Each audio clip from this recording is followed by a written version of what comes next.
Good afternoon, everybody, and welcome to the big live Global Business Success Clinic, brought to you by Business Zone and the Pitch 2014 in association with Xero. And we're here as part of Global Entrepreneurship Week to talk about what it takes to be a successful entrepreneur in today's economy. And we're joined by four brilliant entrepreneurial panelists who are here to share their advice. And in a moment, I'll introduce them to you. But if you'd like to take part in the discussion, it's not just about our panelists. You can post a question into the live chat box that's to the right of the screen of this video. And also, if you'd like to tweet a question, if you tweet at Business Zone with GW Connect hashtag, and we'll try and answer the questions for you. We've had lots of interest in this event and lots of advanced questions, so we've got a lot to get through. So first of all, I'd like to introduce our panelists. So please welcome Andrew Devonport from Youth Business International, Esther Thompson from T-Huggers, Gary Turner from Xero, and Will King from King of Shaves. Hello, everybody. Hi, Dan. Hi. Hello. First of all, I think just very quickly, it'd be good just to go along you all, and just so you can introduce yourself and your business experience, just to give it a bit of context. So, Will, as you're next to me in the box, maybe you'd like to start, Will. Sure. Nice to see you, Dan, and welcome everybody who's watching this from hopefully around the world. My name's Will King. I founded a shaving brand, King of Shaves, an amazing 21 years ago, and looking forward to sharing my insights of the journey of the past 2 decades. Brilliant. Gary, maybe you'd like to go next. Yeah, my name's Gary Turner. I'm the managing director for Xero. I've been getting Xero up and running in the UK for the last 5.5 years, and prior to Xero, I've been in accounting software and business software for about 20 years, so a bit of an old hand at this. And Esther. Hi, I'm Esther Thompson from T-Huggers. I run a premium tea business, and I have been going for almost a year, so I'm very much a startup. But yeah, I'm excited to be on the panel and share my views with you all. Lovely. And finally, Andrew.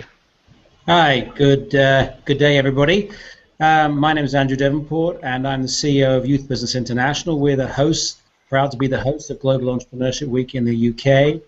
I represent also a global network that helps young people get started in business in 40 countries around the world, and helping them through the challenges of getting going and growing their business. Great to be with you. Brilliant. Well, thanks, everybody. Now, we've got questions coming in already. I can see them on my screen. But first of all, just sort of give what do you think are the key skills of a successful entrepreneur? And if you are running your own business, do you think you have them all? Will, do you want to start?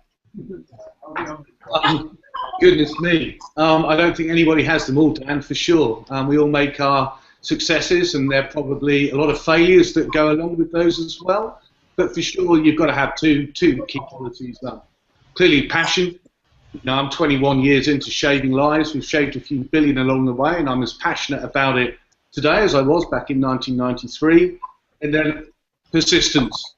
You've just got to keep going. You've got to turn those no's, which are always delayed yeses, eventually into a yes. And finally, nowadays, you've got to have a great product, Dan. You've got to have a great product, because we live in a rate or slate environment, and people can opine on Twitter or social media about your brand or your business, and there's no way to hide if you haven't got a fantastic product. So it's really all about the product, brand, company, service, but be passionate, be persistent. Those have stood me in good stead.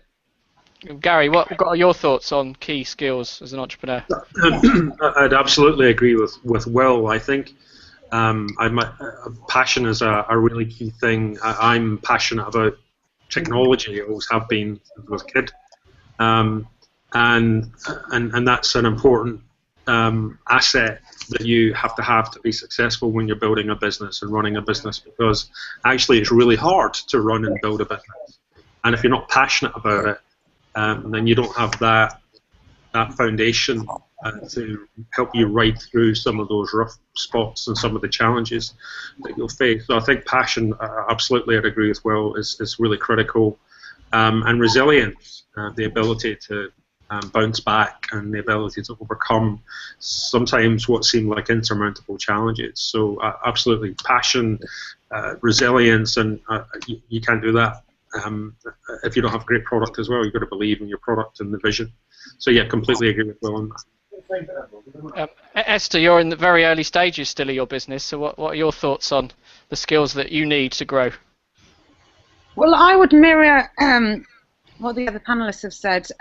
Passion is absolutely key. It's incredibly hard at the beginning to start up and have the confidence. So you have to be passionate about what you're doing. It involves, long days and long nights to get things moving. My other kind of skills that I wrote down were vision to kind of create something different in the market space. Then there's a lot of competition out there, and we don't live in a local world. We live in a global world. So you're competing with products or services that aren't just in your country, that are available everywhere. So you need to have some vision of how your product's going to be different, or how your business is going to approach things differently. And then I would say determination and thick skin, because it's hard at the beginning to get people to take you seriously. You'll have absolutely brilliant days where things will fly and you get amazing opportunities, and then the next day, even something that won't be that important, someone will just knock you back, and it's hard to you just have to kind of brush it off and just think, no, I want this, I've got a great product, and I'm going to keep focused on it. And then the final thing I would say is financially driven. You don't necessarily have to have your business to make a profit if you're doing something social, but you need to make the numbers work, and you need you need to have a constant oversight of what's happening in your business to or at least be interested in making that part of the business work. Brilliant, Esther. What about you, Andrew? We've covered quite a lot there, but from the entrepreneurs you talk to, and you ran managing director of Goldman Sachs in the past. Big business. What are your thoughts on what it takes to succeed? Well, first of all, I would endorse what my colleague panelists have just said. I think also, actually, we've been talking here about qualities as much as skills, and in fact, many of the skills can be acquired. I think, in terms of qualities, entrepreneurs are generally more independent. They don't ask for permission to do things. Successful entrepreneurs generally don't try and do everything themselves. They often focus on developing themselves as well as developing their business, and I think that's where things like mentoring play a very important part. And as a business grows and changes shape, you have different mentors and different needs at different points. And the final, which I think is similar to what Esther was saying, is know yourself and know your market. Great, that was brilliant advice there. We've had a question that's come in from Tracy Clark, who has asked, is it better to take small steps in expanding your business, which might take longer to come to fruition, than take a big risk, which would put you under far greater pressure but might achieve more success?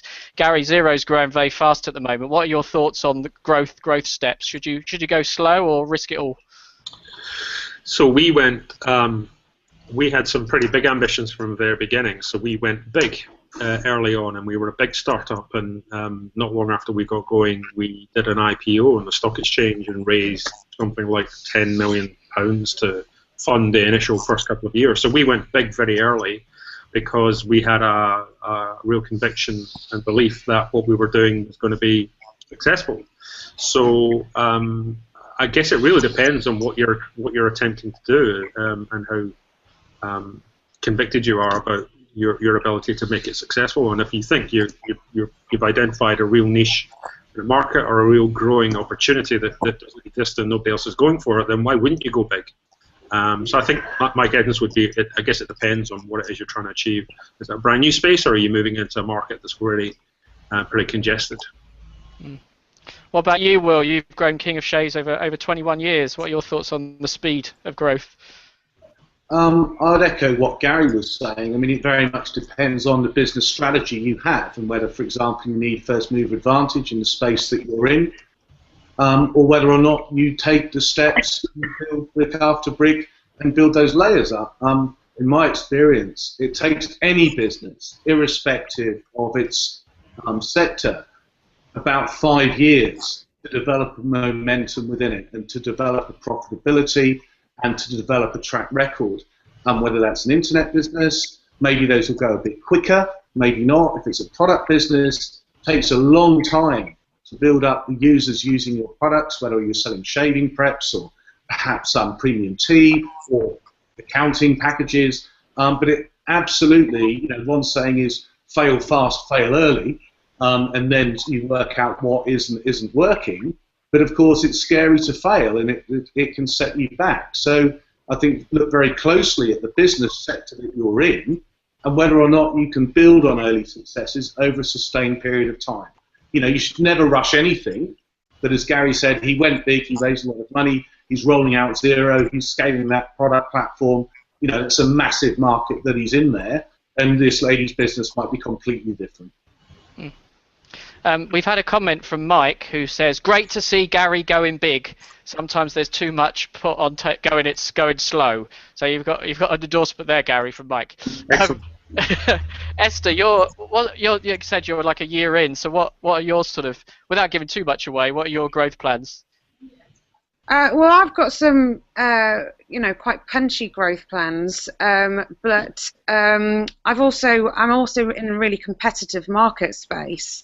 So I think even my advice is, like Gary, if depending on what your project, if you've got something to offer that's different, or you need first mover advantage, then go for it. But you just got to be realistic that even if you want to go big, things take an awful lot of time. So, I've been working with, I'm now available in over 70 shops and, independent shops, and that's all gone very, well. And I've in talks with much bigger retailers, but the bigger the retail or the bigger the deal, the longer it takes and the more frustrating it is. Even if everything seems like you've got everything in place and you've got the package to go big, doesn't necessarily mean that everything's going to go in the right direction at the right time. But that's what being a business owner is all about. Mike is clearly trying to get all the panelists on side because he has come back to say, Will, that is an amazing piece of art behind you. So, Will, that's what having an art director wife gets you. And finally, Andrew, on that growth thing, what are your thoughts on, Youth Business International obviously works with a lot of young people. What does you sort of tell them about growth? Well, I think it's, you just heard from 3 entrepreneurs who've got differing and first-hand experience around growth. But some thoughts, I think there may be a cultural thing in here. And, I was talking to an entrepreneur the other day who was saying, maybe in the States, for example, there is more of a culture of going big. And it might be a function of, as been said, it's a function of the market. And various other things. And one of the things it can relate to is access to the finance you need. You can get if you go to a bank, they're going to be pretty tough with you on your projections, and they're going to always encourage you to be more conservative. You go to more equity VC type investor, and they're probably going to be more interested in the big vision, the long-term goal. So I think you have to be a little careful that your growth is not being driven by circumstances which really differ from what you're trying to achieve in your business. That's brilliant. We've got lots and lots of questions coming in, so some of them are quite long. So if you could try and keep them short and snappy, so we can get as much answers as possible. But we're going to a very specific question here about sort of investment, and I guess it's more for sort of tech-related businesses. But Rob says, take into account that many investors' criteria has evolved to the point that requires the startup to have an MVP in place, a minimum viable product, for people that don't know. Is there still a way to secure funding to help an entrepreneur to achieve that said minimum viable product. So I guess this is a question about early stage funding. Will, what are your thoughts on sort of access to very early stage funding in the UK? Yeah, I mean, it is an explosive market, the opportunity now to get funding from many different sources other than one of the big four banks. It very much depends on what your product and your minimal viable product and what that is. But 2 or 3 years ago, we had Indigo Kickstarter start off this whole crowdfund piece. We've now got almost a new crowdfunding platform opening in the UK almost every day or every week in a variety of sectors. You've got the alternative funding suppliers and providers. You know, we're in a very much hashtag bypass banks, hashtag alt-fi or alternative finance sector and market. The UK is leading that market, and obviously if you go to the crowd to try and get your product funded, you're building potentially brand evangelists as well as raising money. And it's no longer, I mean, back in the day in 1993-4, I had to go to Barclays. They lent me some money eventually. It took about 3 years to get some. Eventually we paid it back and all of this business. And nothing like what exists today in this fintech sector was there. So it's very important to do your research. It's very important to understand what your business model is. And then there is an absolute plethora of potential funding sources there. But everyone will look to put skin in the game. That's your own money, not just use other people's money to finance your business growth dream. And do the research and try and be clever and creative. Gary, what are your thoughts on sort of finance in the early days? I think it's a lot easier today because of the diversity of funding sources that exist, whether it's crowdfunding or some of the alternative funding platforms. But not just because of that, but actually building a minimum viable product, if it's a technology product, is a lot easier than starting a startup 20 years ago and the kind of the old world of business. So you can. I saw a brilliant thing on Twitter the other week, and it was defining what a minimum viable product is.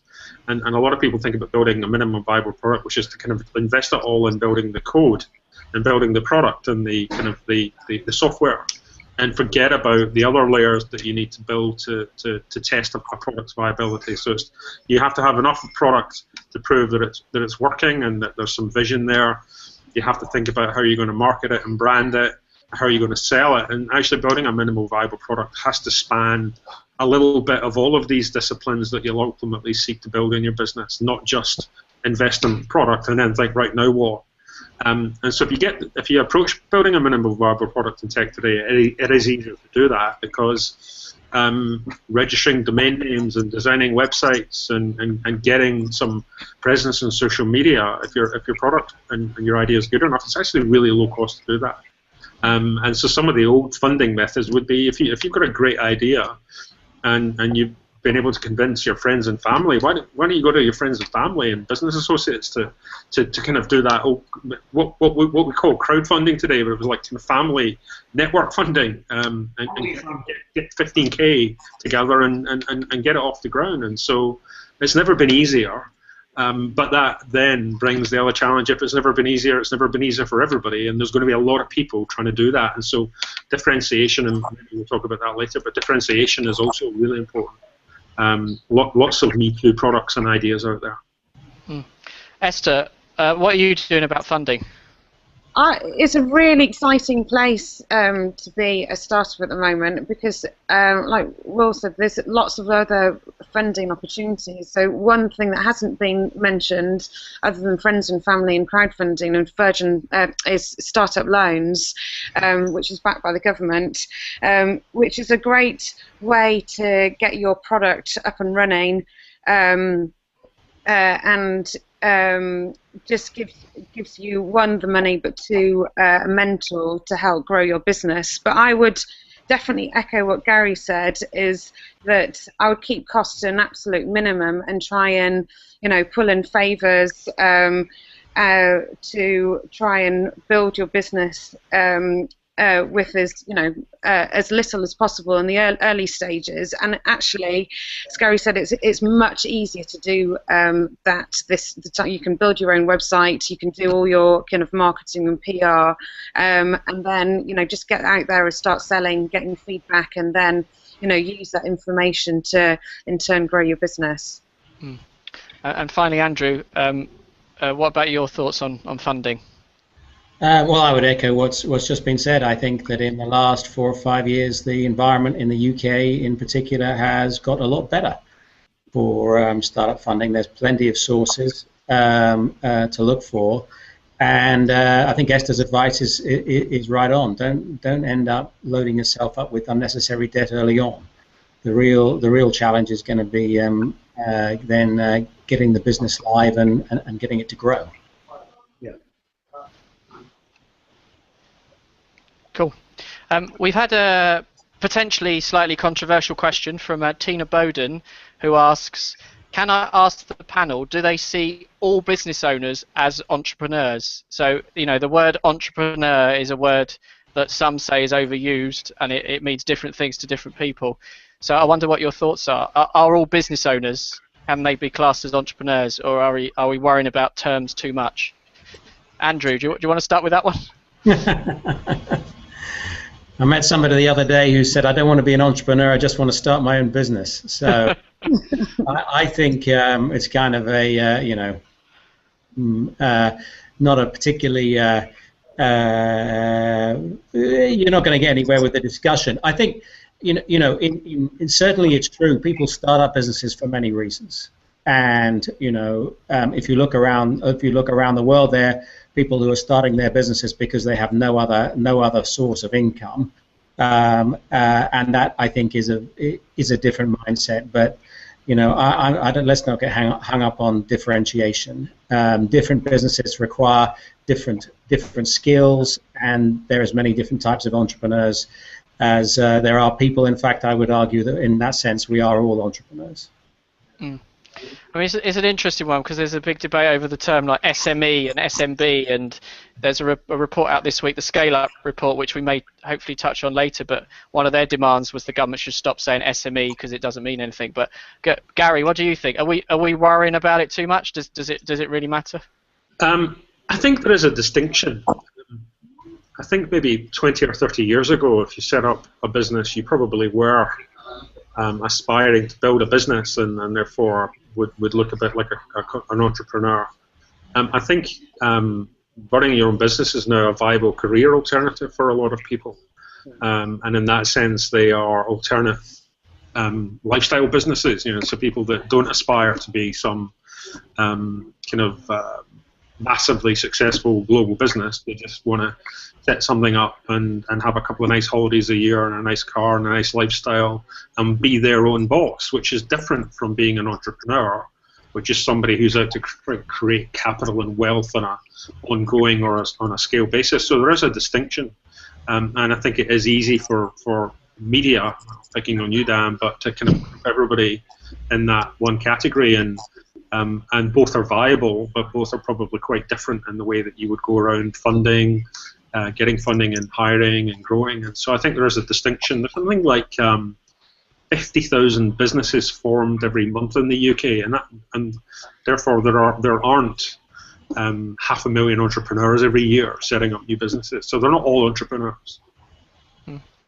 Will, what do you think? When you started, was it in your kitchen 21 years ago? Did you think, oh, I'm now an entrepreneur, or did it not really enter your head?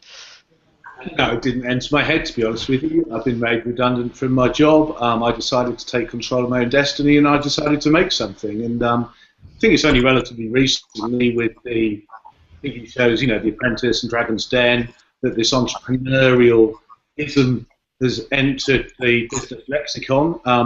I was at Highbury College yesterday as part of a Gazelle Talks, talking to 500 students there, and they were a mixture of trades, they were business, they were hotel catering, they were tourism.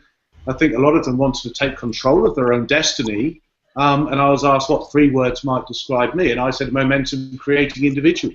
Whatever you do, you have to have that momentum, especially when you're starting out, and for sure when you're scaling up. So I wouldn't describe myself as an entrepreneur. I haven't set up lots and lots of businesses, but I have stuck at doing what I've been doing for a long period and delivered a momentum. Mike has come back for more. So Mike has said, Gary, I couldn't agree more. I just want to have a nice lifestyle and just run my business. I don't want to be an entrepreneur. So yeah, it's I'm us, not us media. It's not me pretending to. Yeah, I was wondering, Gary, are you just typing when you're not talking? Because you have a fan there.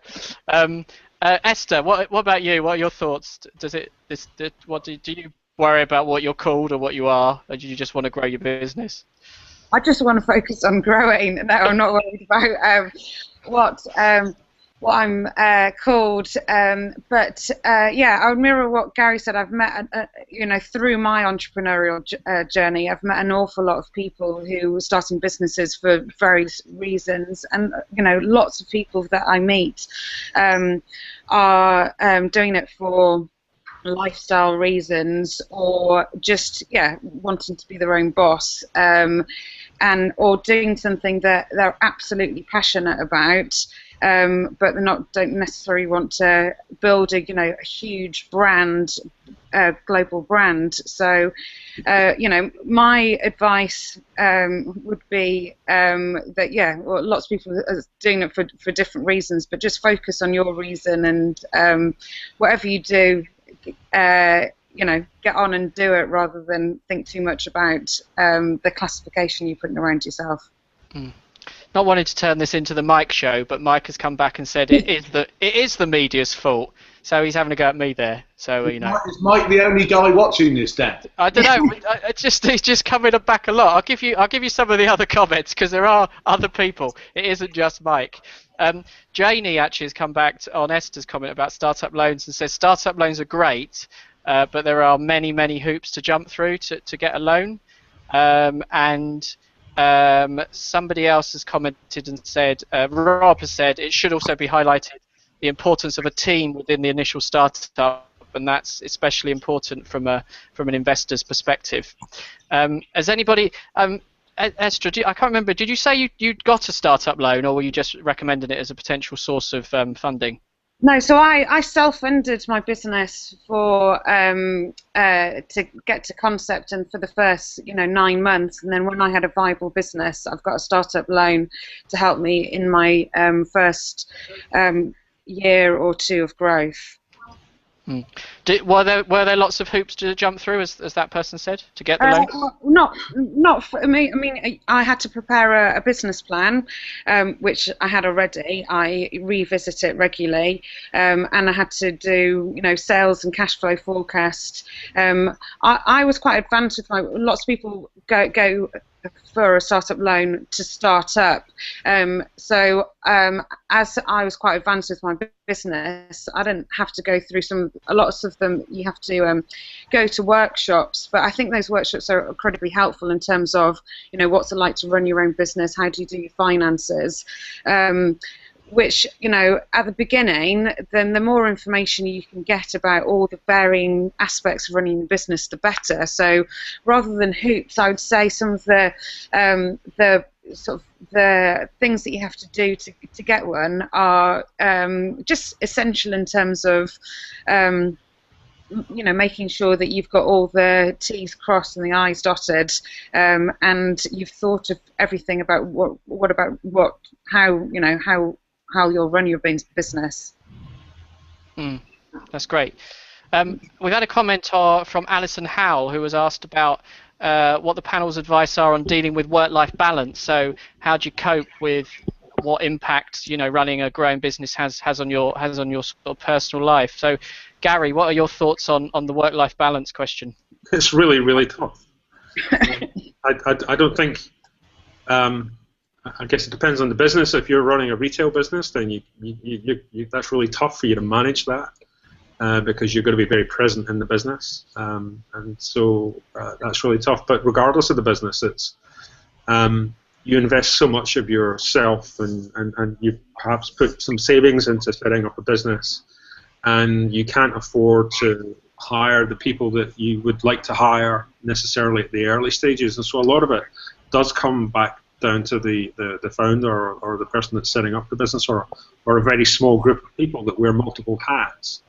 And so I think it's really tough to have a great work-life balance and be invested in growing your business and manage that, and it swings and roundabouts. And so it is tough, and it's one of the aspects of modern living is mobile email. Is fantastic and convenient, but you see people sitting in restaurants with a family on a Sunday or a Saturday and working and doing emails, and it's really tough. But I don't think that's just a problem for entrepreneurs and business owners. I think it's a problem for everybody. But in those early stages of setting up your business, you're paranoid about leaving anything, and so it's really tough. I've certainly found it very tough in the first few years of getting Xero up and running in the UK. Very hard to make that balance. Will, what about you? You know, King of Shaves is sort of a big part of your life. How have you managed the balance? I think, look, if you start up and run your own business, it's to do with you, and therefore it will come into your life, and you've got to realise that it's not like a job where you turn up at 9 and you go home at 5 and you hopefully get paid and you have 3 or 4 or 6 weeks holiday a year. It's sort of an always-on business. I mean, I'm always on. I look at our company's Twitter feed. I look at what people are saying. Obviously, I deal with the exec team, although I've stepped down as CEO now. You know, I'm still very much the face of the business, and you're always involved in it. But it should be a delight as well. You know, if you're passionate about your business and it's become part of your life, then you've got to accept the fact that it's part of your life. And hopefully you're smart enough and common sense enough to manage it, especially if you've got a family and you've got a wife or partner, you've got kids, and you've almost got to work twice as hard to keep your life in balance. But the rewards, of course, you're in charge of your own life, and when hopefully it's successful, you can experience things that would be very, very difficult to do if you're an employee. We're going to move on quickly because we're getting so many questions in and about 20 minutes to go, so I'm going to try and pack in as much as possible. Esther, there's a specific question for you from Simon, who has asked, to get your products out into shops, did you find it best to go door-to-door visiting actual shops, or was most of your activity on the phone and using supplier chains? In the early days, I would go and speak to shops individually.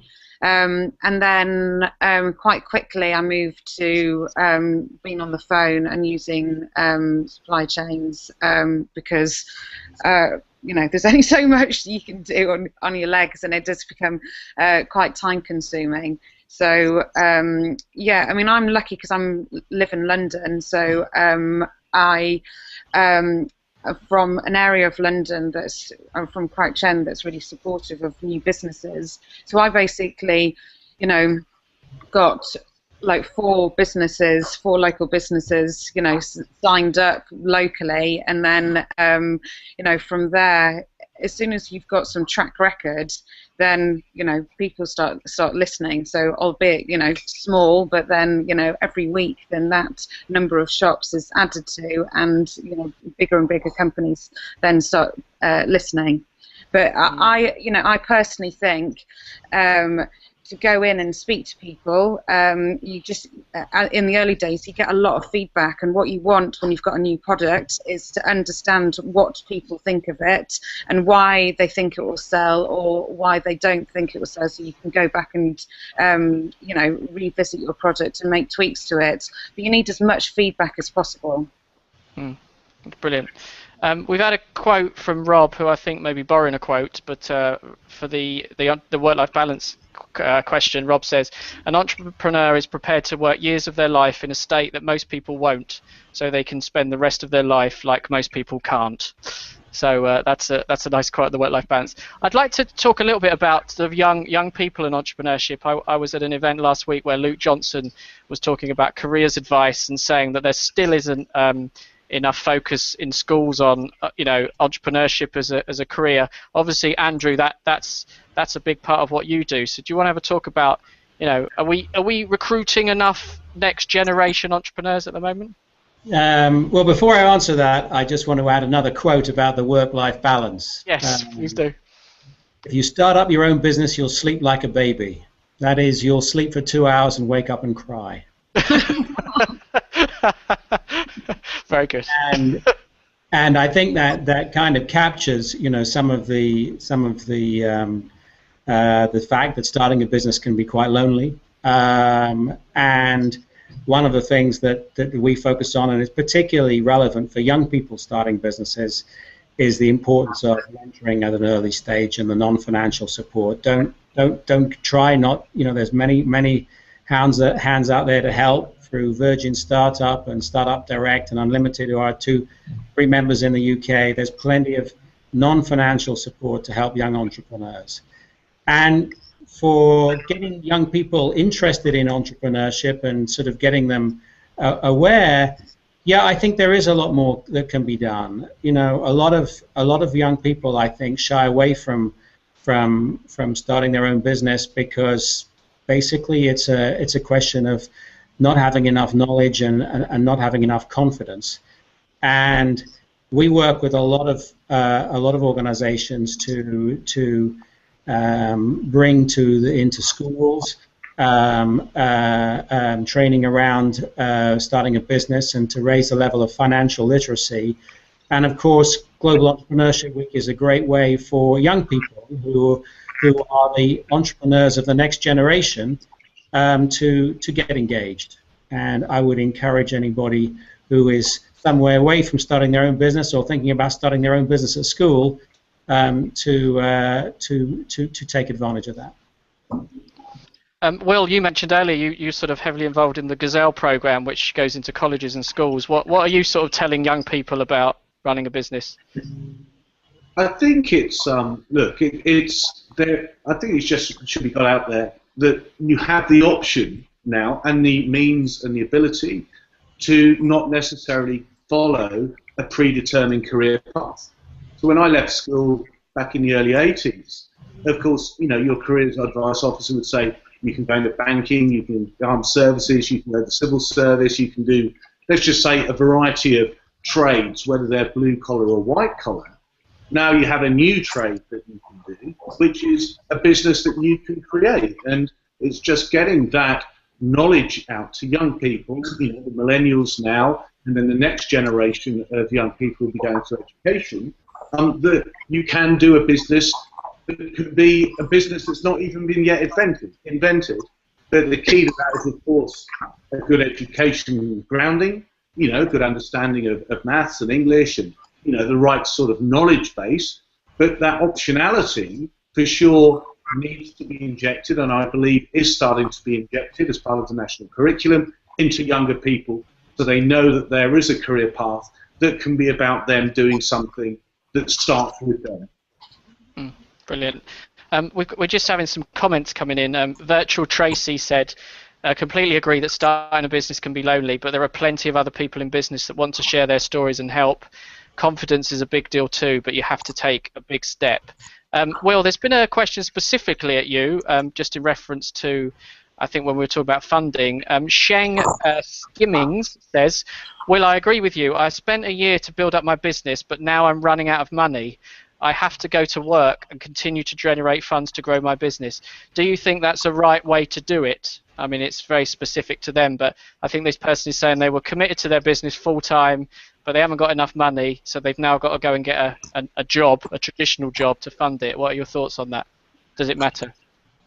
Yeah, look, let's be clear. I mean, businesses eventually have to make money and generate profit and therefore return on investment.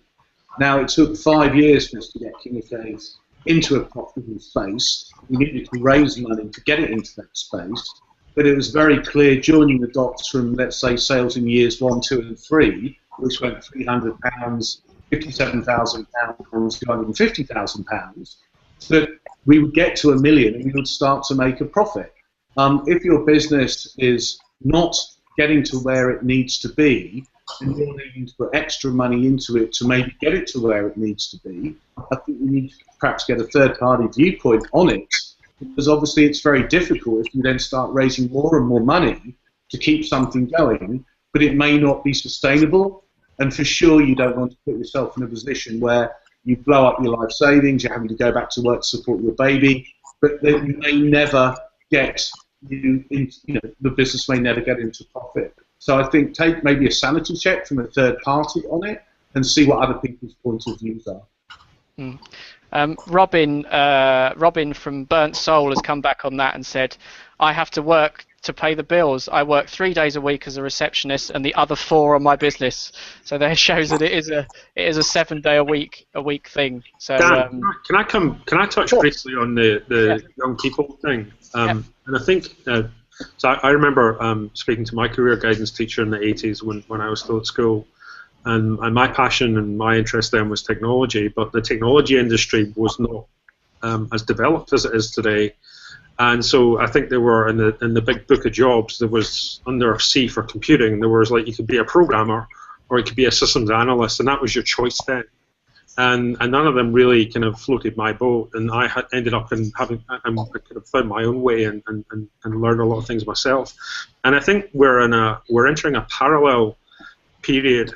And so if in the 1980s was the beginning of the big shift away from industrialized business processes to IT coming in, and IT as an industry was still nascent in those days, and people like me didn't have any jobs to go for, that were not a lot of variety anyway. I think the same is happening today, and that the educational institutions are teaching a curriculum that thinks that the world is still in 2005 or 1995. And the businesses of today, whether it's your own business or whether it's a business like ours, we're looking for modern and modern, contemporary, skilled people. I don't care how old they are, if they understand the way that modern business works and what digital is doing to sales and to marketing and to customer service, then those are the people and those are the skills that will propel your business forwards, whether you're entering employment for the first time, working for somebody, or setting up your own business. And so I think there's definitely a skills issue there, and the educational institutions must do more to kind of update what their curriculum contains. And I kind of, it feels like the 1980s all over again, and there wasn't enough of an IT curriculum when I was a kid, and there's not enough of a digital curriculum to give people the skills that are relevant to today's business needs. Mm-hmm. Cool. We've had lots and lots of comments, a couple of comments on sort of the role of social media in today's business world, including from Simon and a couple of others. So, what are your thoughts on where social media fits in all this? Can you actually really make money from social media? I mean, Esther, how are you using social in your startup? Well, I use social media for different things. So on Twitter, I mainly work with shops or journalists and raising the profile of the business then, and through there. But on the Facebook, I'm trying to grow a brand with consumers. So I personally don't think that. Well, for my business, Esther. Oh, no, she's back. We lost you there, Esther. I personally don't think I can make a lot of money from social media, but it's important to have some brand awareness, and it's perfect for marketing and getting feedback and people feeling included in a club about a new business and new advancements. And also, you know, it's great to have some cheerleaders, some ambassadors, so people who are supporting what you're doing and excited for you and go along the journey with you. I mean, some of the people that have dialed in to say, or put questions in to say it's a lonely business, and it is, but social media can feel that you're sharing your business with other people. Will, you're a big tweeter.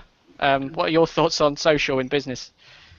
Look, I think it's very important to have your voice and to be able to project, sure that there's a humanity behind the brand, because we live in a world of right now distrust, and you only have to see how the big banks are viewed. With regard to social, it's about the oxygen of publicity.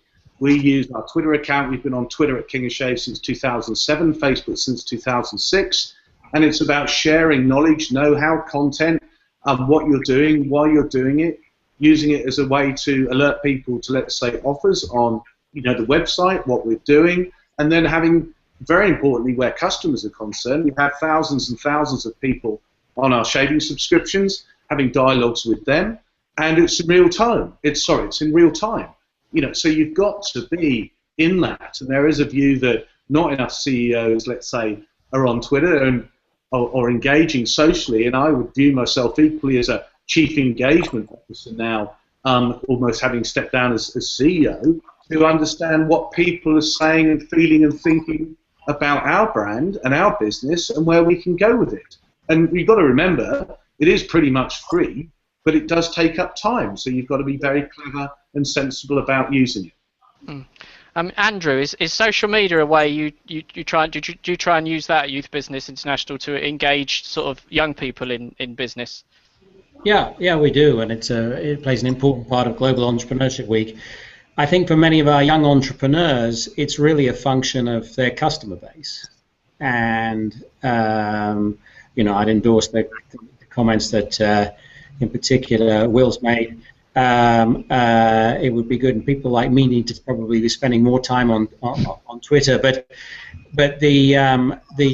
for our entrepreneurs who are working with retail and the individual, it is a very important part of getting going. We were talking about it off air, as they say in TV worlds, before we went live. But there was an interesting report out this week called Scale Up Britain, which called on the government to focus less on startups and more on scale-ups. So we've got record numbers of startups in the UK, but we still haven't had that business that's the Google, the big one. And what the government needs to do is focus on scale-ups more with the programs that they work on. So Gary, we talked a bit about that before we went live. So I wondered just what your thoughts are on the scale-up question. So I'm running a scale-up business, and so it's really a fascinating read in terms of some of the challenges that you face. If you get your business up and running and you get your first £1 million of revenue and you get your first couple of employees, or whatever those initial metrics are to get you up and running, growing the business beyond those later growth stages is often harder than actually just getting up and running. And a lot of the media and a lot of the support that government initiatives provide for are really at that startup phase. And so I thought it was a really bold and important piece of work that was done. It's a really kind of deeply researched report, and there isn't really that much to help businesses grow. You are on your own a large part of the time. Local chambers of commerce kind of fulfill some kind of role. They're more like business networking rather than really helping coaching and mentoring owners and entrepreneurs of businesses that are beyond that startup phase and going from 10 employees to 20 employees to 50 to 100. You're 4 different businesses during that time. Your product's the same and it's the same name, but your business often is unrecognizable, and there isn't a great amount of support or focus on that. And I think I would certainly advocate that the government need to take that more seriously. It could be that they are, and they just need to do a better job of explaining where these extra resources are and how scale-up businesses can go and get access to them. But I love it. I think it's a brilliant, the whole idea. Yes, startups are really important, but how about helping them grow to the next level, so that we don't end up being a nation of small startup businesses. And we've an opportunity in the UK, whilst the rest of Europe is still kind of struggling and falling back into recession or not, to really kind of build a sustainable economy, and that can only be done if businesses, a smaller number of businesses, get support to grow as well as startup. Scale Up Britain. Yeah, yep. I love it. It's a brilliant report, right? And long overdue that this debate should be had. Right. So Will, what are your thoughts on the report? Yeah, I exactly mirror what Gary was saying and what Sherry's report said. In fact, at the lunch I was at with Simon Devonshire, who's entrepreneur in residence at Biz, we coincidentally touched on exactly the same thing, noting that Startup Britain as a campaign a campaigning aesthetic that started back in 2010. Now, you don't want to constantly be repeating the startup business. We've got that momentum going on now, Dan. We've got 550,000, let's say, companies registered by the end of this year. Now, if those can all go from 1 employee to 3 to 5 to 10 to 50 to 100, then that has a massive impact on the business, the ability of business to employ people, the ability of businesses to pay tax, the ability to grow the momentum. And of course, what we should. I think we might have just briefly lost you there, Will. But I think we did just catch the end of what you said. Okay, sorry about that. So yeah, I'm a big, I believe it's a very good thing as long as you don't lose sight of the startups. Yeah, but we should now make the scale-up path, give as much support and help as we can there. Cool. Thank you, Will. We're rapidly approaching the end of this live session. A few more questions, so I'm going to try to squeeze them in. Alison Howell has asked, what's your advice for growing a great team? So, Gary, you've grown very, very quickly, Xero in the UK, over a quick period on a team. Good. Yeah, sorry, I think we've lost you, Dan. I think the question was, what's the trick to growing a good team and hiring good people, I guess. There's a brilliant piece of, I think it's Silicon Valley folklore, and I don't know if Steve Jobs originated this, but it's from that era. And it's A's hire A's and B's hire C's. And we employ that philosophy that you've got to hire people that are as good as, if not better than you. You've got to hire somebody that is very capable of coming in and doing your job for you. And if you're comfortable with that concept, that means you're confident in your own abilities, and you want to hire the best possible people that you can hire.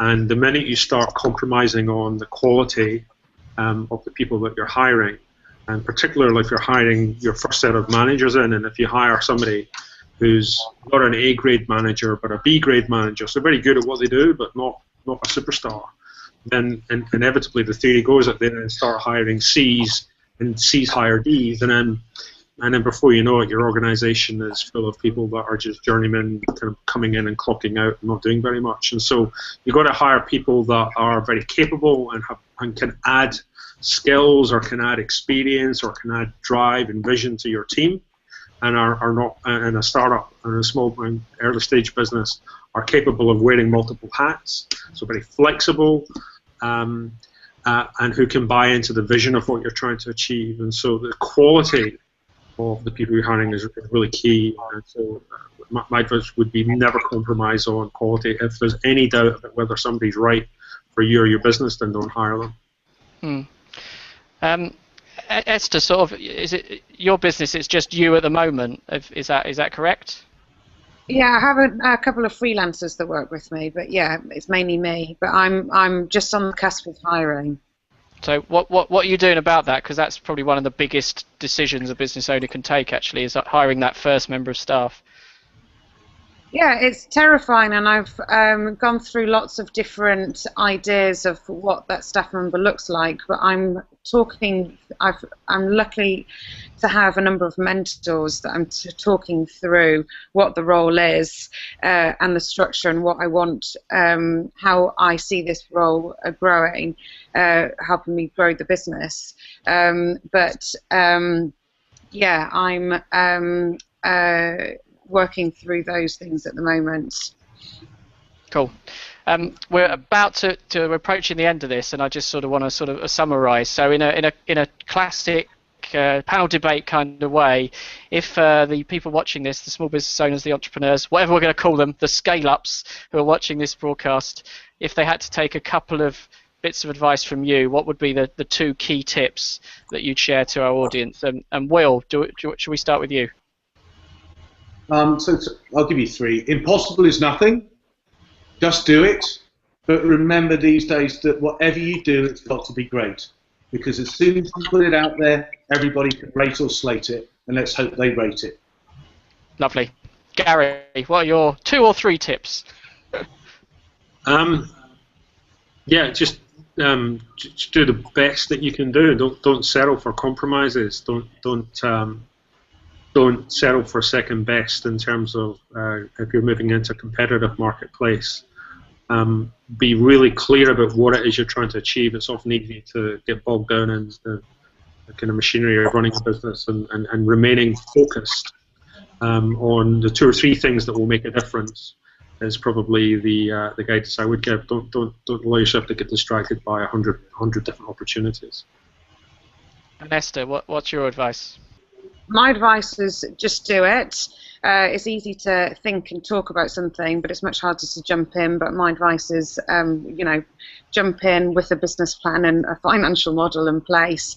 My advice is just have confidence in yourself and confidence in the product. So go out there all guns blazing, and it's a really exciting space to be a startup at the moment. There's loads of opportunities for mentoring or workshops or lots of engagement. So get involved, get out there and enjoy it. And finally, Andrew, what's your advice? Be yourself. Ultimately, it's other people who are going to make your business successful and make your passion shine through. And I guess the other thing I would say is your worst behavior is the best behavior you can expect from other people. Fantastic. Well, I think in the words of a famous shoe brand, just do it is what we need to do. So thank you, everybody, for taking part. Will King from King of Shaves, Gary Turner from Xero, Esther Thompson from Tea Huggers, Andrew Devonport from Youth Business International. To find out more information about The Pitch, our big business competition, which Esther and Gary were part of, go to thepitchuk.com, and for more information about our support of Xero, go to xero.com. Enjoy the rest of your Global Entrepreneurship Week, guys. Thank you so much for advice, and apologies for the no questions we didn't get to, but I'm sure we'll do another one again. So until next time, goodbye. Goodbye, Dan. Goodbye, everybody.